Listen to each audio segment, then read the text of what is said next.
அனைவருக்கும் வணக்கம். Option tricky trade channel மூலம் உங்களை சந்திப்பதில் மிக்க மகிழ்ச்சி அடைகிறேன். நான் உங்கள் சந்தோஷ். நான் செபியில் பதிவு பெற்ற பங்கு ஆலோசகர் கிடையாது. இது பயிற்சிக்கான காணொலி. எந்த பரிந்துரையும் நாம் வழங்குவது இல்லை. நேற்றைய தினம் நம்ம கேட்டிருந்தோம், ஏன் நம்மளுக்கு உயரமான பகுதிகளை நாம் கடல் மட்டத்திலிருந்து அளவிடுகிறோம் அப்படிங்கிறது. இதில் நிறைய விஷயங்கள் நிறைய பேர் பதிவு பண்ணியிருந்தீங்க. நிறைய பேர் பதிவு பண்ணியிருந்ததில் கடல் மட்டம்தான் சமநிலையில் இருக்கும், நிலப்பகுதி வேறுபாடாக இருக்கும், அதனால் கடல் பகுதி சமப்பகுதியாக இருக்கிறதுனால அதிலிருந்து அளவீடுகள் அப்படின்னு சொல்கிறாங்க. அதுதான் ரொம்ப ரொம்ப முக்கியமானது. இது எதற்காக அப்படின்னா, ஒரு வான்வழி போக்குவரத்துக்கு இது ரொம்ப ரொம்ப உகந்ததாக இருக்கும். ஏன்னா நம்மளுக்கு நிலப்பகுதியிலிருந்து நம்மளுக்கு ஒரு 10,000 அடி இல்லை ஒரு 5,000 அடி நம்மளுக்கு இருக்குது அப்படின்னா, இப்போ நம்மளுக்கு கடல் மட்டத்திலிருந்து ஒருத்தர் போகிறாரு அப்படின்னா, நம்மளுக்கு நிலப்பகுதியில் இருந்துக்கும் கடல் மட்டத்துக்கும் பார்த்தீங்கன்னா, கடல் மட்டத்திலேருந்து ஒரு 15,000 இருக்குது, ஆனால் நிலப்பகுதியிலிருந்து 10,000 இருக்குன்னா, இவங்க 10,000 அடி உயரம் 5,000 அடி உயரம் அப்படின்னு நினச்சிட்டு கடல் மட்டத்திலிருந்து போகும்போது அது வான்வெளி போக்குவரத்துக்கு அது உகந்ததாக இருக்காது. அப்போ கடல் மட்டம்ங்கிறது அனைத்து இடத்துக்கும் சீராக இருக்கிறதுனால வான்வெளி போக்குவரத்துக்கு இது ரொம்ப ரொம்ப மிக உகந்ததாக இருக்கும். அப்போது ஒரு 10,000 அடி தான் நம்மளுக்கு கடல் மட்டத்தில் இருக்குன்னா, ஒரு 11,000 அடி, அதாவது 10,000 அடிக்கு மேலே நம்ம எவ்வளவு சென்றாலும் நம்மளுக்கு அது எந்த இடத்துலையும் நம்மளுக்கு இடையூறு வழி வகுக்கக்கூடிய இடமாக இருக்காது அப்படிங்கிறது தான். அதுபோக பல விஷயங்களுக்கு நம்மளுக்கு அது பயன்படும். ஆனால் மிக முக்கியமாக இந்த கடல் மட்டத்திலிருந்து நம்ம அளவீடு பண்ணும்போது நம்மளுக்கு வான்வெளி போக்குவரத்துக்கு இது ரொம்ப ரொம்ப உகந்ததாக இருக்கும். அநேகம் பேர் பதிவு பண்ணது கடல் மட்டம்ங்கிறது தான் குறைந்த அளவு மட்டம், அது சமநிலையாக இருக்கும் அப்படிங்கிறது தான். வேறு ஏதேனும் காரணங்கள் இருந்தாலும் பதிவு பண்ணுங்கள். இப்போது தினமும் அனைவரும் குளிக்கிறோம். எதற்காக குளிக்கிறோம் அப்படிங்கிறத ஒரு பதிவு பண்ணுங்கள். குளித்த பின் சிறு குமிழிகள் எல்லாம் அங்கங்கே இருக்கும், அது என்னவென்றும் பதிவு பண்ணுங்கள். இப்போது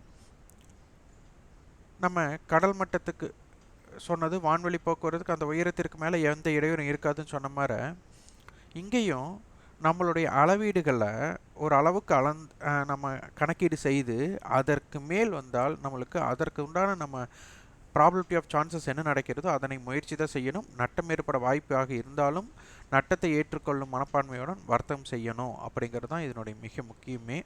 அது உங்களுக்குன்னு ஒரு ஸ்ட்ராட்டஜியை க்ரியேட் பண்ணுங்கள். நம்ம ப்ரீ ஓப்பன் இம்பேக்டை சிலரை புரிஞ்சுக்காமல் அதனை பற்றி ஆய்வுகள் செய்யாமல் இதுதான் நடக்கும் என்று நீங்கள் உறுதி செய்து கொண்டு செய்ததுனால தான் நட்டம் ஏற்படுகிறது. 2-3 பேர் ப்ரீ ஓப்பன் மார்க்கெட் நட்டம் ஏற்பட்டுருச்சு அப்படிங்கிற மாதிரி பதிவு பண்ணியிருந்தீங்க. முதலில் அங்கே என்ன நடக்குது அப்படிங்கிற ஆய்வுகள் நீங்கள் மேற்கொள்ளாமல் நீங்கள் உணர்ச்சிவசப்பட்டு இதுதான் நடக்கும் என்று நீங்கள் எதிர்பார்த்து வணிகம் செய்து தான் இதெல்லாம் ஒரு பிரச்சனை. இதை நம்ம மேற்கொள்கிறோம் அப்படின்னா கிட்டத்தட்ட 4-5 ஆண்டுகளாக அதில் அனுபவம் வாய்ந்து இதில் எதெல்லாம் நம்ம செய்தல் நட்டம் ஏற்படும், எதெல்லாம் லாபம் ஏற்படும், எதெல்லாம் நம்ம தவிர்க்க வேண்டும் என்று அனைத்து அனுபவம். ஏன்னா நாங்களும் தொடக்கத்தில் நட்டம் அடையாமல் ஒரு விஷயம் நடக்காது. அப்போ நட்டம் அடைந்து அப்போ இதில் எதெல்லாம் தவிர்க்கணும் அப்படிங்கிற ஆய்வுகள் மேற்கொண்டு அதனை தவிர்த்து தான் நம்ம வியாபாரம் செய்து கொண்டிருக்கிறோம். ஆனால் ப்ரீ ஓப்பன் இம்பேக்ட் நீங்களே பார்த்துருப்பீங்க. ஒரு கண்ணிமைக்கும் நேரத்தில் 100 ரூபா இருக்கிறவங்க 150 ரூபாயும் போவாங்க, 100 ரூபா இருக்கிறவங்க 50 ரூபாயும் போவாங்க. அப்போ அந்த அளவுக்கு ஒரு தாக்கம் இருக்கக்கூடிய ஒன்று. அப்போ அதில் எவ்வளோ ஜாக்கிரதையாக பங்கு சந்தையினால ஜாக்கிரதை, அப்போ இந்த அளவுக்கு மூமெண்ட் இருக்கிற இடத்துல நம்ம எவ்வளோ ஜாக்கிரதையாக கணக்கீடு செய்யணுட்டு. எங்களுக்கு இப்போ ஒரு கேப் அப் நடக்குதுன்னா ஒரு ஸ்ட்ரைக்கை நாங்கள் தேர்ந்தெடுத்து அந்த ஸ்ட்ரைக் இந்த கேப் அப்புக்கு என்ன விலை உயரும் என்று எங்களுக்கு தெரியும். அது நிகழ்ந்தால் என்ன, நிகழாவிட்டால் என்ன அப்படிங்கிறதை ஊர்ஜிதம் பண்ணி அதற்கப்புறம் தான் நம்ம வணிகம் ஏற்படுவோம். அதுலேயே நம்மளுக்கு நஷ்டம் ஏற்படுகிறதுனா அப்போ நீங்கள் ஒரு கணக்கீடும் இல்லாமல் நீங்கள் ப்ரீ ஓப்பனில் இருக்கிறது அனைத்துமே ஒரு கேப்பை ஆகிறது எல்லாமே போகும் அப்படின்னு நீங்கள் எதிர்பார்த்தீங்கன்னா அது எப்படி உங்களுக்கு பயனளிக்கும் என்று நீங்கள் தான் முடிவு செய்ய வேண்டும். அடுத்தது, இன்னைக்கு டிசம்பர் 28 2023 ஆண்டு நம்மளுக்கு கிஃப்ட் நிஃப்டி 21,754 வர்த்தகம் ஆகிட்டுருக்காங்க. அப்போது நம்மளுக்கு நிஃப்டியோட ஃபியூச்சரை நேற்று பார்க்கணும். 21,708 அப்போ 21,708 அப்படிங்கும்போது நம்மளுக்கு வந்துட்டு ப்ரீமியத்தில் தான் இருக்கிறாங்க. அதுக்கு அடுத்தடுத்த கான்ட்ராக்ட்டும் நம்மளுக்கு நல்ல ஒரு ப்ரீமியத்தில் தான் இருக்கிறாங்க. இதில் பிப்ரவரி ஃபியூச்சர் வந்து நம்மளுக்கு 22,000 அடைந்துள்ளது அப்படிங்கிறது நம்மளுக்கு தென்படுகிறது. ஒவ்வொரு ஸ்ட்ரைக்குக்கும் அது ஒவ்வொரு ஸ்ட்ரைக்கும் சொல்கிற மாதிரி ஒவ்வொரு ஃபியூச்சர்ஸோட கேப் வந்து நம்மளுக்கு கொஞ்சம் அதிகமாகவே இருக்குது அப்படிங்கிறது இந்த இடத்துல நம்மளுக்கு தென்படுகிறது. அட்டவணை நம்மளுக்கு முக்கியம். இப்போ அட்டவணை படி பார்த்தா நம்மளுக்கு வந்துட்டு 2 விஷயங்கள் தான் நம்மளுக்கு மிக முக்கியமாக தென்படுகிறது. என்னன்னா நம்மளுக்கு ரெசிஸ்டன்ஸை கடந்து சென்றுள்ளது. இந்த ரெசிஸ்டன்ஸை கடந்து 21,600 கால் தான் கொடுத்துருக்காங்க. 21,600க்கு மேலே தான் சந்தை முடிஞ்சிருக்கு. இந்த மாதிரி இருக்கும்போது நம்ம ப்ராபபிலிட்டி ஆஃப் சான்சஸ் அப்படின்னு நம்ம சொல்லுவோம். அதில் 80% கேப் அப் நடக்காது, பெரிய கேப் அப் இருக்காது. 20% என்னவால் நடக்கலாம் அப்படிங்கிற மாதிரி ஆய்வு தான் நம்ம எடுப்போம். இப்போ என்ன நடந்திருக்கு அப்படிங்கிறத இன்று பார்த்து நீங்கள் ஆய்வு செய்யுங்கள். இப்போது சந்தை நம்மளுக்கு 21,650 முடிஞ்சதுனால 21,650 காலுடைய புட்டோடைய எல்லைகள் தான் நம்மளுக்கு ரொம்ப ரொம்ப முக்கியம். ஏன்னா சந்தை முடிவுற்ற இடத்துலேருந்து அதுதான் தொடங்கங்கிறது எங்கே வேணாலும் இருக்கலாம். ஆனால் முடிவுற்ற இடத்துலேருந்து அவங்க எவ்வளோ தூரம் பயணம் செய்வாங்க அப்படிங்கிற ரேஞ்சை நம்மளுக்கு இதுதான் தீர்மானித்து கொடுக்கும். அப்போ 21,650னா அதனுடைய ஹை அப்போ 21,750, இவங்களுடைய ஹை 21,490. அப்போ இதற்கு உட்பட்டு இருக்கிற ஸ்ட்ரைக்கை தான் நீங்கள் அதிகமாக வர்த்தகம் செய்ய முற்படணும். அதனை தவிர்த்து இதனை கடக்கும் பொழுது தான் அதற்கு அடுத்து இருக்கிற ஓடிஎம் ஆப்ஷன்ஸ் உங்களுக்கு நல்லா ஆக்டிவாக இருக்கக்கூடிய வாய்ப்பாக இருக்கும். அதுவரை இதனை தவிர்ப்பது நல்லது. இம்ப்ளைடு வாலிட்டி பார்த்திங்கன்னா நம்மளுக்கு கால் சைடு ஒரு 15-17 இருக்குங்க, புட் சைடு ஒன்றுமே இல்லை. இதில் என்ன அர்த்தம் அப்படின்னா ஒரு பொருளை ஒருத்தருக்கு ஒரு தேவை இருக்குது அப்படின்னா அந்த தேவைக்கு போட்டியாளர்கள் வரும்போது என்ன ஆகுனா அது பொருளோட விலை உயரும்.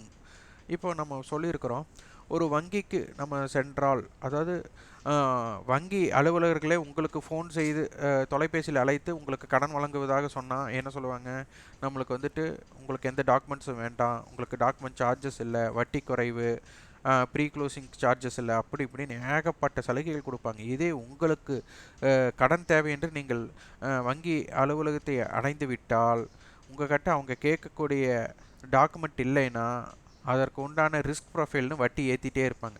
அப்போ அது போல் என்ன அர்த்தம்னா ஒரு டிமாண்ட் இருக்கும்போது அதனுடைய விலை உயரும், டிமாண்ட் இல்லாமல் இருக்கும், அப்போ அந்த பொருள் யாருக்கு தேவையில்லை. அதே மாதிரி ஒரு பொருள் நம்மளுக்கு மற்றவர்களுக்கு தேவையில்லை, அவர்களுக்கு ஒரு காசு கொடுத்து பணம் கொடுத்து இந்த பொருளை நீங்கள் வைத்துக்கொள்ளுங்கள் என்று தரக்கூடிய சூழ்நிலை. அதாவது இடையில பார்த்தீங்கன்னா ஒரு 2 ஆண்டுகள் இருக்கும்னு நினைக்கிறேன், க்ரூட் ஆயில் வந்து நெகட்டிவில் போச்சு. அதாவது பையர் வந்துட்டு செல்லர் பையர் அப்படின்னு இருப்பாங்க. பையர் என்ன பண்ணுவாங்க, பர்ச்சேஸ் பண்ணுவாங்க. அப்போ செல்லர் என்ன பண்ணுவாங்க, காசை வாங்கிக்குவாங்க.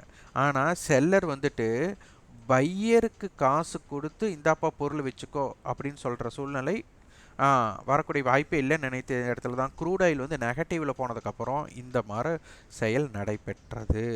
அப்போ அதுபோல் இங்கே வந்து மதிப்பு இங்கே இருக்குது, இதற்கெல்லாம் மதிப்பே இல்லாமல் இருக்குது. இதெல்லாம் இப்போ பார்க்க போனால் டிமாண்ட் இல்லாமல் செல்லரே சும்மா கொடுக்குற மாதிரி அந்த மாதிரி டிஸ்கவுண்டில் கிடைக்குதுன்னு அர்த்தம். ஏன்னா 21,800 புட் ஆப்ஷன் வந்துட்டு 21,654 இருக்கிறதுனால அதனுடைய விலை 146 ரூபாய் இருக்க வேண்டும். அப்போ 146 ரூபாய்ங்கிறது உண்மையான ரியல் மணி. அதுவே இல்லாமல் 129 ரூபாய்க்கு டிஸ்கவுண்டில் வர்த்தகம் ஆயிட்டுருக்கு அப்படிங்கிறத இங்கே நம்ம உறுதி செய்து கொள்ள வேண்டும். அப்போ இங்கே என்ன பண்ணுறாங்கன்னா, இது வந்துட்டு இப்போ இம்ப்ளைட் வாலிட்டி இங்கே 14 இருக்கும்போது 19 ரூபா இருக்குது அப்படின்னா, இதே இம்ப்ளைட் வாலிட்டி 10 இருந்தால் இங்கே 15 ரூபா இருக்கும். இதே இம்ப்ளைட் வாலிட்டி 30 இருந்தால் இங்கே ஒரு 30 ரூபாய்க்கு மேலே போய்டும். அப்போ இந்த சதவீதத்தின் ஏற்ற இறக்கத்திலேயே நம்மளுக்கு இம்பேக்ட் இருக்க போகிறது. அதாவது ஒரு பொருளுக்கு டிமாண்ட் இருக்குது, சப்ளை இருக்குது, அதிகமான வால்யூம் இருக்குது அப்படிங்கிறத விட இங்கே ஐவி மாற்றினாலே விலை மாற்றம் ஏற்படும் அப்படிங்கிறதை உணரணும். அப்போ இந்த இம்ப்ளைட் வாலிட்டி அதிகரித்தால் என்ன நடக்க போகுது, குறைந்தால் என்ன நடக்க போகுதுங்கிற தொடர் ஆய்வு நீங்கள் செய்து தான் முடிவு பண்ணணும். ஒரு விஷயம் இன்றைக்கி நடந்ததை வச்சே நம்ம எப்போவுமே முடிவு செய்யக்கூடாது, இது தொடர் ஆய்வுகள் நீங்கள் செய்ய வேண்டும். அப்போது இம்ப்ளைட் வாலிட்டி நம்மளுக்கு இங்கே கால் சைடு அதிகமாக இருந்து புட் சைடு கம்மியாக இருக்குன்னா என்னென்ன நடக்கலாம். அப்போது ஓப்பனுக்கு மேலே இருந்தால் என்ன, கீழே இருந்தால் என்ன, ப்ரீவியஸ் க்ளோஸுக்கு மேலே இருந்தால் என்ன, கீழே இருந்தால் என்ன, அதே மாதிரி எஸ்டர்டே ஹைக்கு மேலே இருந்தால் என்ன, கீழே இருந்தால் என்ன, எஸ்டர்டே லோக்கு மேலே இருந்தால் என்ன, கீழே இருந்தால் என்னங்கிற ஆய்வுகளை நீங்கள் உட்படுத்த வேண்டும். அப்போ இதை ஆப்ஷனுடைய பையரோட பாயிண்ட் ஆஃப் வியூலையும் ஆப்ஷன்ஸ் செல்லரோட பாயிண்ட் ஆஃப் வியூலையும் நீங்கள் பார்க்கணும். ஆப்ஷனோட பையரோட பாயிண்ட் ஆஃப் வியூவில் 10 ரூபா பொருளை 15 ரூபாய்க்கு வாங்குறாங்க. இதே ஃப்ரெஷ் செல்லிங் கொடுக்குறவங்களா இருந்தால் 10 ரூபா பொருள் 15 ரூபாய்க்கும் போது அவங்களுக்கு செல் கொடுப்பாங்க. இதே 10 ரூபாய்க்கு செல் பண்ணவங்களுக்கு தொடக்கமே மாற்றமே ஏற்படலாமல் இந்த இம்ப்ளைட் வாலிட்டி அதிகரித்தாலும் அவங்களுக்கு லாஸ் வந்துடும். அப்போ இதன் அடிப்படையில் எல்லாம் நீங்கள் சந்தையை உற்று நோக்க வேண்டும்.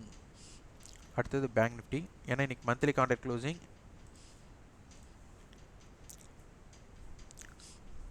இப்போ 48,000 கால் புட்டு தான் நம்மளுக்கு அங்கே இருக்கிறாங்க. அப்போது அட்டவணையில் அப்போ இன்றைக்கி என்ன நடக்குது அப்படின்னு பார்க்கணும். இங்கே 48,500 48,200 இப்படி இருக்காங்க. இப்போ சந்தை 48,000க்கு மேலே இருக்கனால 48,000 டு 48,500க்குள்ளே இருக்கலாம்.